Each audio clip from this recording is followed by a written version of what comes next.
No? No, you got it. Yeah, no.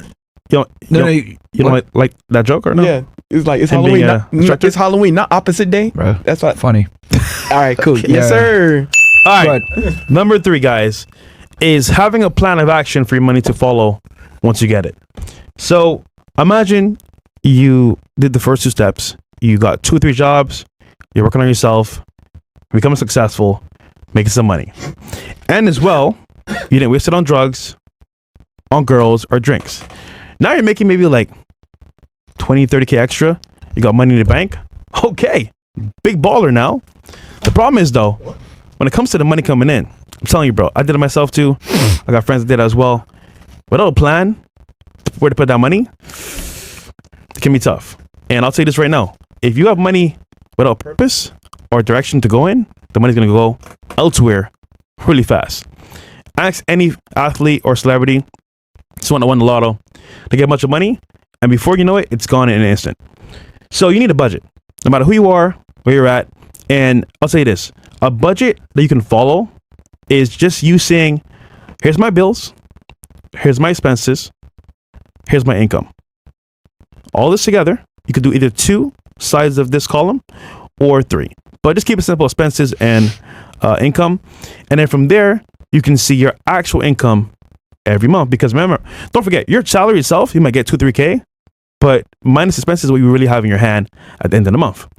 Which means, let's say you make like what, 3K, right? Let's say your bills are, rent is like $800, car, food. Let's say your bills are like $1,500 when it's done at the end of the month, right? So you got $1,500 left over at the end of the month. Now, you could either go have fun with friends, go party, even go on vacation with the money. But if you're not where you want to be right now, what's the better option for you to do? Oh wait, I have an idea for you. Make a plan where you put either aside $500, whatever's good for you, into savings, or you put it towards a skill or a mentor that can teach you what you want to learn in real time.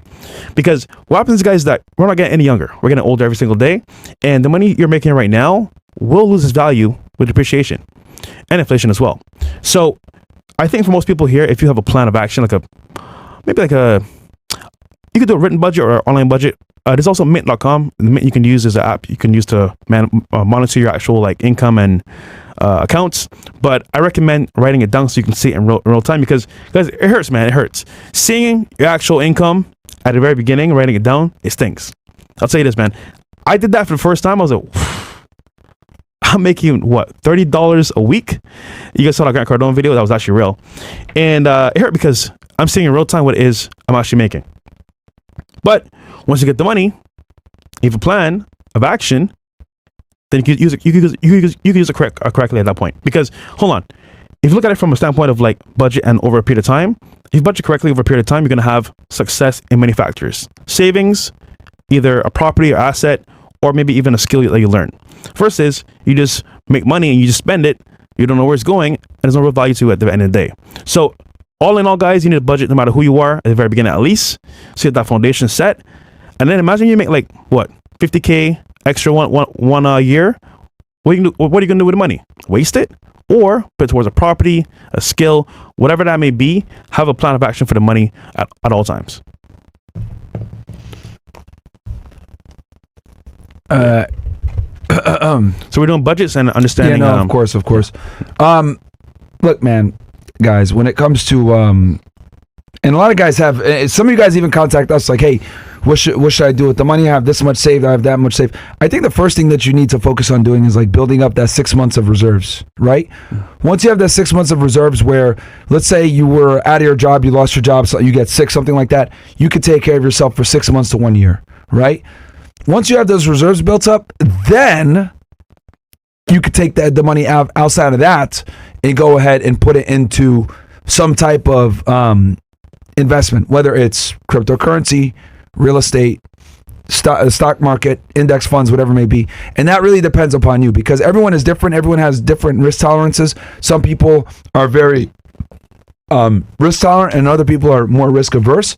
So for you, you might say, I just want to put my money into a fund that tracks the S&P 500, where I know that I'm going to get a guaranteed return of between 8 to 10%, right? Some other people might say, no, fuck that. I want to put my money into real estate where I know I can get a 30 to 40% ROI based on appreciation and cash flow and taxes, benefits, etc.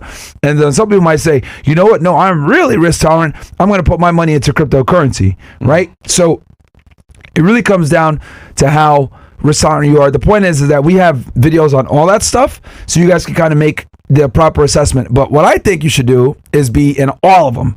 Be in real estate, be in crypto, be in index funds, be in the stock market, be in all of them. Because the more you have your money divvied out in different pots, right, and have a diversified portfolio, the better you are able to combat market turbulence. Because let's say the real estate market goes down, well, if the stock market goes up, you're making money there. Let's say real estate goes up, but crypto goes down, you made money on real estate and you didn't lose as much on cryptocurrency. But when you're all in, obviously you're going to be, sitting there pinching your butthole all the time, it going crazy if the price of Ethereum goes up $100. Yeah. Or if it goes down $100, you might jump off a balcony like some people have done here in Miami. Yeah. Right? So that's one of the negatives of not really having a strategy and putting that money in where it needs to go. Now, the other thing I'll say is if you're an entrepreneur, the best place you can put that money is always your fucking business. As you guys know, we spend a significant amount of money on this studio, right? We can literally run through the cameras here. Bills, if we could quickly, you see all the different camera angles we have, right?